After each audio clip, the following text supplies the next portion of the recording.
दादो एसएसपी दादो कैप्टन रे आमिर सऊद मगसी ने बताया है कि जिला दादो में 4 मुख्तलिफ मकामात पर पुलिस और डाकुओं के दरमियान मुकाबले हुए, जिनके दौरान पुलिस ने 4 डाकुओं को जख्मी हालत में असलहा समेत गिरफ्तार कर लिया, जबकि उनके दीगर साथी फरार होने में कामयाब हो गए। एसएसपी के मुताबिक पहला मुकाबला रात गए मुंदर लिंक रोड पर थाना सेक्शन के एसएचओ और पुलिस टीम का मुसल्ला डाकुओं से हुआ, जहां फायरिंग के तबादले के नतीजे में डाकू शाहनवाज चांडियों को जख्मी हालत में गिरफ्तार कर लिया गया, जिसके कब्जे से पिस्तौल और मैगजीन बरामद किए गए।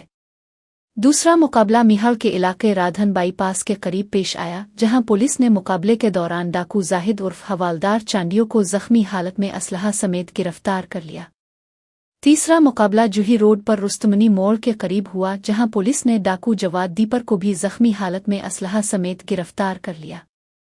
चौथा पुलिस मुकाबला खैरपुर नाथन शाह के इलाके रुवात लगारी लिंक रोड पर हुआ, जिसके नतीजे में पुलिस ने डाकू दिलबर खासखेली को जख्मी हालत में असलहा समेत गिरफ्तार कर लिया।